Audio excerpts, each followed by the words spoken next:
लोग नमस्कार। जी हाँ दोस्तों, प्रमोद प्रेमी यादव जी की काफ़ी ब्लास्ट लेवल का सॉन्ग आप लोग के बीच में रिलीज होने वाला है।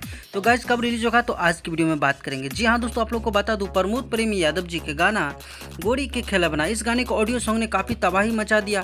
फाइनली आप लोग के बीच में वीडियो कब देखने को मिला है तो जी हाँ दोस्तों, 2 से 3 दिन के अंदर में इस गाने को वीडियो सॉन्ग को रिलीज किया जाएगा। जी हाँ दोस्तों, वीडियो में नजर आ रहा है आप लोग का चाहता सुपरस्टार प्रमोद प्रेमी यादव जी और सौम्या पोखरेल जी। जी हाँ दोस्तों, सौम्या पोखरेल को कौन नहीं जानता आज का डेट में, और सौम्या पोखरेल के साथ प्रमोद प्रेमी यादव जी का बड़ा धमाका होने वाला है। तो दोस्तों आप लोग को बता दूं, खेसारी लाल यादव जी का भी एक गाना काफ़ी रिलीज हुआ है, अब पढ़े अब पढ़ना, जो कि हाई लेवल है। उसी ट्रैक पे भी ये गाना है गोरी के खिलौना, आप लोग सुनेंगे तो काफ़ी मजा आएगा। इस गाने को प्रमोद प्रेमी यादव जी ने गाया है, छोटे मनीष जी ने इस गाने को लिखे और म्यूजिक से सजाया है अभिषेक तिवारी जी ने। तो भाई लोग गाना काफ़ी लाजवाब का, इस गाना का बहुत जल्दी वीडियो देखने को मिलेगा। वीडियो में सौम्या पोखरेल और प्रमोद प्रेमी यादव जी का बड़ा धमाका होने वाला है। तो गाइस इसी तरह का वीडियो अगर पाना चाहते हैं तो चैनल को सब्सक्राइब कर लीजिए और वीडियो को लाइक करिए, ताकि भोजपुरी का और प्रमोद प्रेमी यादव जी से रिलेटेड कोई भी अपडेट आएगा तो सबसे पहले आप लोग देख पाएंगे। इसका ऑडियो रिलीज हो गया है प्रमोद प्रेमी एंटरटेनमेंट से, बहुत जल्दी वीडियो देखने को मिलेगा। आज का वीडियो में बस इतना ही, मिलते हैं नए वीडियो के साथ।